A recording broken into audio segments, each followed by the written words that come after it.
Hi friends, welcome to my channel. ನಿನ್ನ ಜೊತೆ ನನ್ನ ಕತೆ ಸೀರಿಯಲ್ನ ಇವತ್ತಿನ ಸಂಚಿಕೆಯನ್ನು ನಾವೀಗ ನೋಡೋಣ.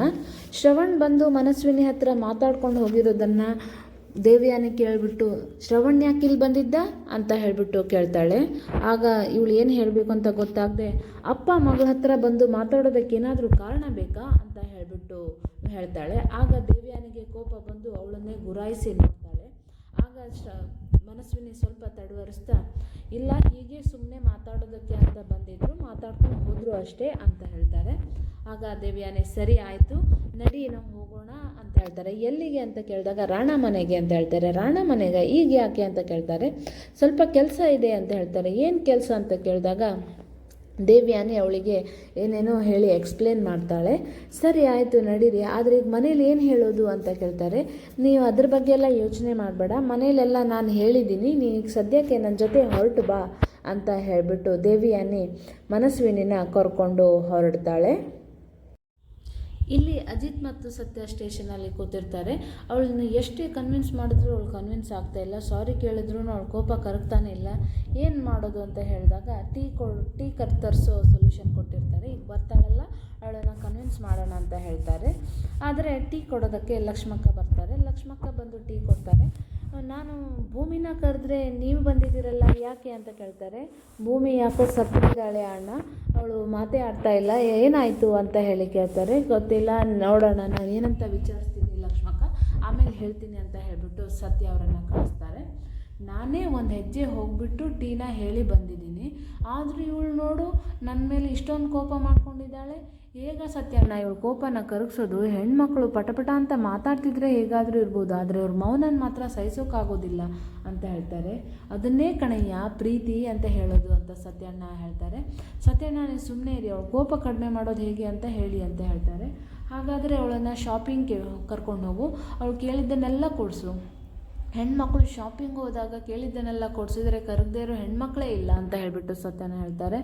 ಸರಿ ಸತ್ಯಣ್ಣ, ಹಾಗೆ ಮಾಡ್ತೀನಿ ಅಂತ ಹೇಳಿಬಿಟ್ಟು ಅಜಿತ್ ಹೊರಡ್ತಾನೆ. ಇಲ್ಲಿ ಸಾಕ್ಷಿ ಫೋನಲ್ಲಿ ಮಾತಾಡ್ತಾ ಇರ್ತಾಳೆ. ನಂಗೆ ಅದೆಲ್ಲ ಗೊತ್ತಿಲ್ಲ, ನಾನೊಂದು ವಸ್ತು ಮೇಲೆ ಕಣ್ಣಿಟ್ರೆ ಅದು ನನಗೆ ಬೇಕು, ನಾನು ಆಸೆ ಪಟ್ಟಿದ್ದು ನನಗೆ ಬೇಕೇ ಬೇಕು ಅಂತ ಹೇಳಿ ಸಿಟ್ಟಲ್ಲಿ ಫೋನಲ್ಲಿ ಮಾತಾಡ್ತಾ ಇರ್ತಾಳೆ. ಎದುರುಗಡೆ ದೇವ್ಯಾನಿ ಮತ್ತು ಮನಸ್ವಿನಿ ಬಂದು ಕೂತಿರ್ತಾರೆ. ಹಾಯ್ ಅಂತ ಹೇಳ್ತಾರೆ. ಹಾಯ್ ಅಂತ ಹೇಳ್ತಾರೆ. ಏನು ಬಂದಿದ್ದು ಅಂತ ಕೇಳಿದಾಗ, ನಿಮ್ಮಿಂದ ಒಂದು ಸಹಾಯ ಆಗಬೇಕಿತ್ತು ಅಂತ ಹೇಳ್ತಾರೆ. ಆಗ ಸಾಕ್ಷಿ ನಗ್ತಾ, ನಮ್ಮದು 24x7 ಸರ್ವೀಸು, ಆದರೆ ನಮ್ಮ ಸರ್ವೀಸ್ಗೆ ಚಾರ್ಜ್ ಆಗುತ್ತೆ, ಏನು ಹೇಳಿ ನಿಮ್ಗೆ ಏನಾಗಬೇಕಿತ್ತು ಅಂತ ಹೇಳಿಬಿಟ್ಟು ಕೇಳ್ತಾರೆ. ಆಗ ನನ್ನ ಅಳಿಯ ಅಜಿತ್ ಇದ್ದಾನಲ್ಲ ಅಂತ ಹೇಳ್ತಾರೆ. ಈಗ ಅಜಿತ್ನು ಮುಗಿಸ್ಬೇಕಾ ಅಂತ ಕೇಳ್ತಾರೆ. ಇಲ್ಲ ಅವನನ್ನು ಮುಗಿಸೋದು ಬೇಡ, ಅವನು ಏನು ಮಾಡೋದು ಬೇಡ. ಅವನು ಇಲ್ಲಿ ಹೊಳೆ ಇನ್ಸಿಡೆಂಟ್ ಆದಮೇಲೆ ಅವನು ನಮ್ಮ ಹತ್ರ ಕೇಸ್ ಬಗ್ಗೆ ಏನೂ ಹೇಳ್ಕೊತಾ ಇಲ್ಲ. ಆ ಕೇಸ್ ಏನಾಗಿದೆ, ಎಲ್ಲಿಗೆ ಬಂದಿದೆ ಅಂತ ನಮಗೇನೂ ಗೊತ್ತಾಗ್ತಾ ಇಲ್ಲ. ಆ ಕೇಸ್ ಬಗ್ಗೆ ಅಪ್ಡೇಟ್ ಬೇಕಿತ್ತು, ಅದು ಏನಾಗಿದೆ, ಹಾಗೆ ವೀರಣ್ಣನ ಕೇಸಲ್ಲಾಗಲಿ ಅಥವಾ ಅಲ್ಲಿರೋ ಕೇಸಾಗಲಿ ಏನಾಗಿದೆ ಅಂತ ಹೇಳಿ ವಿಷಯಗಳು ತಿಳ್ಕೊಬೇಕು, ಅದಕ್ಕೆ ನೀವು ಅದನ್ನು ತಿಳ್ಕೊಬೇಕು ಅಂತ ಹೇಳ್ತಾರೆ. ಸರಿ ಆಯಿತು, ಅದನ್ನು ತಿಳ್ಕೊಳ್ಳೋಣ ಅಂತ ಹೇಳ್ತಾರೆ. ಹಾಗೆ ಅದರ ಪ್ಲೆಡ್ಜ್ ಮಾಡೋದ್ರ ಬಗ್ಗೆ ಕೇಳಿದಾಗ, ಸದ್ಯಕ್ಕೆ ಈಗ ಪ್ಲೆಡ್ಜ್ ಮಾಡೋದು ಬೇಡ, ಅದು ಭೂಮಿ ಬಂದು ನಿಮ್ಮನ್ನು ಗುರುತು ಹಿಡಿದು ಅದನ್ನೆಲ್ಲ ಫ್ಲಾಪ್ ಮಾಡಿಬಿಟ್ಲು, ನೀವು ರಾಮ್ಗೆ ಕೊಟ್ಟಿರೋ ಮನೆಗಳು ನಿಮಗೆ ಬಂದು ಸೇರೋ ಹಾಗೆ ನಾನು ನೋಡ್ಕೋತೀನಿ, ಈಗ ಬಂಗ್ಲೋನ ಪ್ಲೆಡ್ಜ್ ಮಾಡೋ ಐಡಿಯಾನ ಡ್ರಾಪ್ ಮಾಡೋಣ ಅಂತ ಹೇಳಿ ದೇವ್ಯಾನಿ ಹೇಳ್ತಾಳೆ.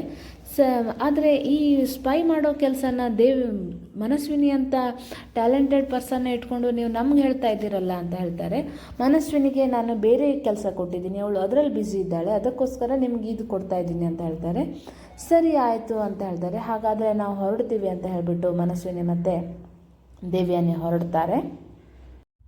ಇಲ್ಲಿ ಅಜಿತ್ ಭೂಮಿನ ಕನ್ವಿನ್ಸ್ ಮಾಡೋದಕ್ಕೆ ಭೂಮಿ ಅಂಗಡಿ ಹತ್ರ ಬರ್ತಾನೆ. ಭೂಮಿ ಬೇಜಾರಲ್ಲಿ ಕುಂತಿರ್ತಾನೆ. ಆಗ ಓಯ್ ಅಂತ ಕರೀತಾನೆ. ಏನು ಸಾಹೇಬ್ರೆ ನೀವು ಪೊಲೀಸ, ಏನು ರೌಡಿ ಥರ ಕರಿತಾ ಇದ್ದೀರಲ್ಲ ಅಂತ ಹೇಳ್ತಾರೆ. ಅದೆಲ್ಲ ಸಾಕು, ಬಾ ನಡಿ ಶಾಪಿಂಗ್ ಹೋಗೋಣ, ಮುಟ್ಟಿದ್ದೆಲ್ಲ ಕೊಡಿಸ್ತೀನಿ ಅಂತ ಹೇಳ್ತಾರೆ. ಏನು ಬೇಡ, ನಾನು ಎಲ್ಲಿಗೂ ಬರೋದಿಲ್ಲ ಅನ್ನೋದೆಲ್ಲ ಅಂದ್ಬಿಟ್ಟು ಈಗೇನು ಶಾಪಿಂಗ್ ಕರ್ಕೊಂಡು ಹೋಗ್ತಾ ಇರೋದು ಅಂತ ಹೇಳ್ತಾರೆ. ಅಂದಿದ್ದಕ್ಕೆ ಸಾರಿ ಕೇಳಿದೆ ತಾನೆ, ಅದನ್ನು ಬ್ಯಾಗ್ ಪದೇ ಪದೇ ಎಳಿತಾ ಇದೆಯಾ, ನಡಿ ಶಾಪಿಂಗ್ ಹೋಗೋಣ ಅಂತ ಹೇಳ್ತಾರೆ. ನಾನು ಬರೋದಿಲ್ಲ ಸಾಹೇಬ್ರೆ ಅಂತ ಕೋಪದಲ್ಲಿ ಹೇಳ್ತಾಳೆ. ಆಗ ಅಜಿತ್ ಸೈಕಲ್ ಎತ್ಕೋಕೆ ಹೋಗ್ತಾನೆ. ಸಾಹೇಬ್ರೆ ನಂದು ಸೈಕಲ್ಲು ಅಂತ ಹೇಳ್ತಾರೆ. ಈಗ ಬಂದಿಲ್ಲ ಅಂತ ಹೇಳಿದ್ರೆ ಸೈಕಲ್ನ ಎತ್ತಿ ಬಿಸಾಕ್ತೀನಿ ಅಂತ ಹೇಳ್ತಾಳೆ. ಆಗ ಬೇಡ ಸಾಹೇಬ್ರೆ, ಅದು ನನ್ನ ಸೈಕಲ್ಲು ಅಂತ ಹೇಳ್ತಾರೆ. ಆಗ ಸರಿ ಹಾಗಾದರೆ ನಡಿ ಹೋಗೋಣ ಅಂತ ಹೇಳ್ತಾರೆ. ಆದರೂ ನಾನು ಬರೋದಿಲ್ಲ, ಬೇಕಾದರೆ ಸೈಕಲ್ನ ಬಿಸಾಕಿ ನೋಡೋಣ ಅಂತ ಹೇಳ್ತಾರೆ. ಈ ಗುಜರಿ ಸೈಕಲ್ನ ಹಾಗೆ ಇಟ್ಟರು ಯಾರು ಎತ್ಕೊಂಡು ಹೋಗಲ್ಲ, ಇನ್ನು ಬಿಸಾಕೋಕ್ಕಾಗುತ್ತಾ? ಈಗ ಎಲ್ಲ ಕೋಪ ಬಿಟ್ಟು ನಡಿ ಹೋಗೋಣ ಅಂತ ಹೇಳಿಬಿಟ್ಟು ಕೇಳ್ತಾರೆ. ಆದರೂ ಭೂಮಿ ಮಾತ್ರ ನಾನು ಬರೋದಿಲ್ಲ ಅಂತ ಹೇಳಿ ಸ್ಟ್ರಿಕ್ಟಾಗಿ ಕೋಪದಲ್ಲಿ ಹೇಳ್ತಾಳೆ. ದೇವಿಯಾನಿ ಮನಸ್ವಿನಿ ಮನೆಗೆ ಬರ್ತಾಳೆ. ಮನೆಗೆ ಬರ್ತಿದ್ದಾಗೆ ಅಜ್ಜಿ ಬಂದು, ದೇವಿಯಾನಿ ಹುಷಾರಿಲ್ಲ ಅಂತ ಹೇಳಿ ಮನಸ್ವಿನಿ ಜೊತೆ ಹಾಸ್ಪಿಟಲ್ಗೆ ಹೋಗಿದ್ದೆಲ್ಲ, ಡಾಕ್ಟ್ರು ಏನಂದ್ರು ಅಂತ ಕೇಳ್ತಾರೆ. ಆಗ ಏನಿಲ್ಲ ಅತ್ತೆ, ಸ್ವಲ್ಪ ಸ್ಟ್ರೆಸ್ ಆಗಿರಬೇಕು ಅಂತ ಹೇಳಿದರು. ಅಂಜು ಬಗ್ಗೆ ತುಂಬ ಯೋಚನೆ ಮಾಡ್ತಿರ್ತೀನಲ್ಲ ಅದಕ್ಕೆ ಅಂತ ಹೇಳ್ತಾರೆ. ಏನು ಯೋಚನೆ ಮಾಡಬೇಡ, ರೆಸ್ಟ್ ಮಾಡು ಅಂತ ಹೇಳ್ತಾರೆ. ಸರಿ ಆಯಿತು, ನಾನು ನಿನಗೆ ಜ್ಯೂಸು ಏನಾದರೂ ಮಾಡ್ಕೊಂಬರ್ತೀನಿ ಅಂತ ಹೇಳಿಬಿಟ್ಟು ಸಂಗೀತ ಹೋಗ್ತಾಳೆ. ಆವಾಗ ಅಜಿತ್ ಮತ್ತು ಭೂಮಿ ಕೂಡ ಮನೆಗೆ ಬರ್ತಾರೆ. ಮನೆಗೆ ಬಂದ ತಕ್ಷಣ ಭೂಮಿ ಹೊರಡ್ತಾಳೆ. ಅಲ್ಲಿ ದೇವಿಯಾನಿನ ನೋಡಿಬಿಟ್ಟು, ಅಮ್ಮ ಯಾಕೆ ತುಂಬ ಸುಸ್ತಾದವ್ರ ಥರ ಕಾಣಿಸ್ತಿದ್ದೀರಲ್ಲ, ಯಾಕೆ ಹುಷಾರಿಲ್ವಾ ಅಂತ ಹೇಳ್ತಾರೆ. ಹ್ಞೂನಮ್ಮ, ಸ್ವಲ್ಪ ಹುಷಾರಿಲ್ಲ ಅಂತ ಹೇಳ್ತಾರೆ.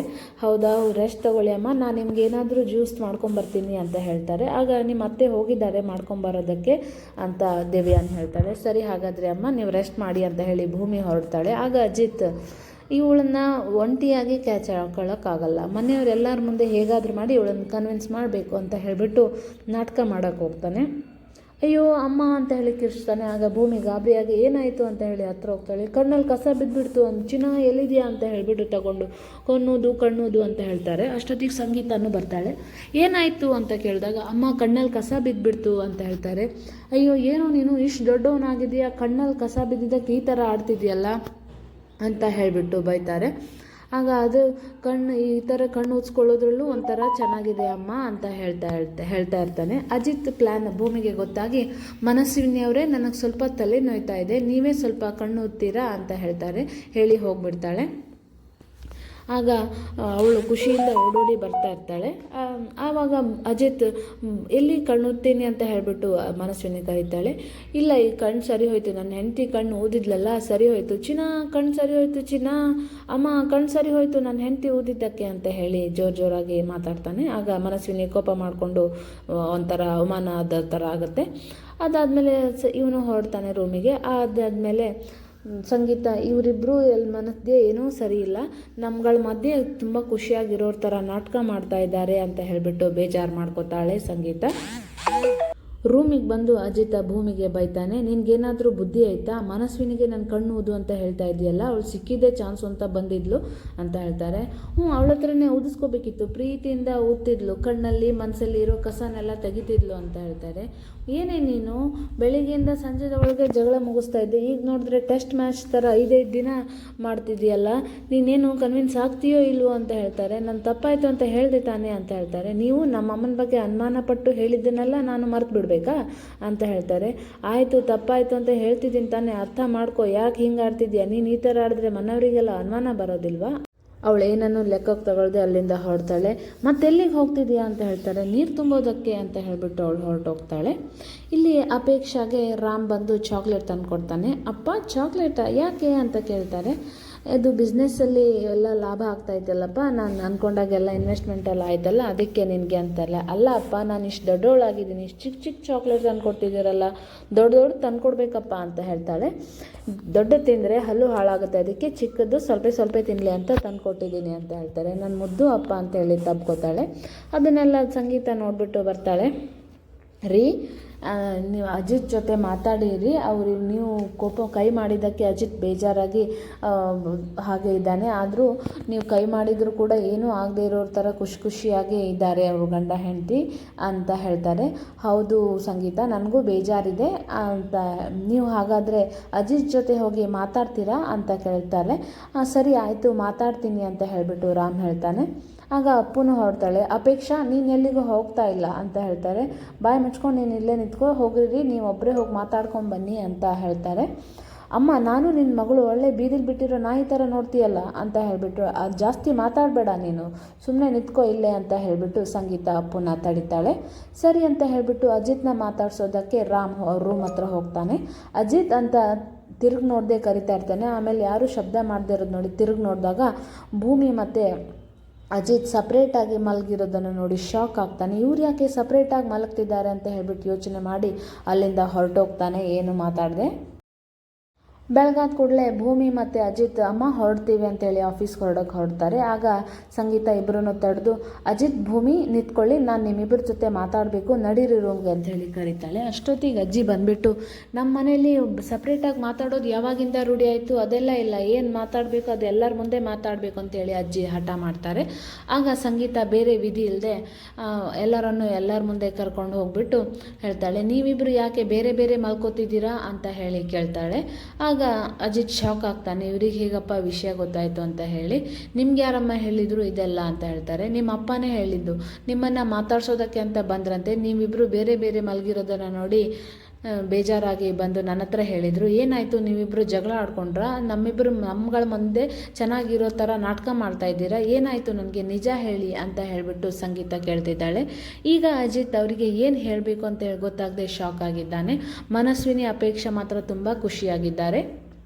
ಅಜಿತ್ ಮತ್ತು ಭೂಮಿ ದೂರ ದೂರ ಇರೋದನ್ನು ನೋಡಿ ಅವರಿಗೆ ಹಾಲು ಕೊಡ್ದಾಗಿದೆ. ದೇವಿಯಾನಿ ಕೂಡ ನಾವ್ಯಾರೂ ಮಾಡೋಕ್ಕಾಗದಿರೋದನ್ನು ಇವರೇ ಹೇಗೋ ಜಗಳ ಮಾಡಿಕೊಂಡು ಬೇರೆ ಆಗಿದ್ದಾರಲ್ಲ, ಹೇಗೋ ಒಳ್ಳೇದಾಯಿತು, ಹಾಗಾದರೂ ನನ್ನ ಮಗಳು ಅಂಜುನ ಅಜಿತ್ಗೆ ಕೊಟ್ಟು ಮದುವೆ ಮಾಡ್ಬೋದು, ಈ ಭೂಮಿ ದೂರ ಆಗ್ತಾಳೆ ಅಜಿತಿಂದ, ಈ ಮನೆಯವರೆಲ್ಲ ಕಣ್ಣೀರಿಂದ ಕೈ ತೊಳಿತಾರೆ, ಕೊನೆಗೂ ನಾನು ಅಂದ್ಕೊಂಡಾಗ ಈ ಮನೆಯವ್ರನ್ನ ನಾಶ ಮಾಡೋದಕ್ಕೆ ಈ ಥರ ಆದರೂ ಒಂದು ಆಯ್ತಲ್ವಾ ಅಂತ ಹೇಳಿಬಿಟ್ಟು ಖುಷಿ ಪಡ್ತಾರೆ.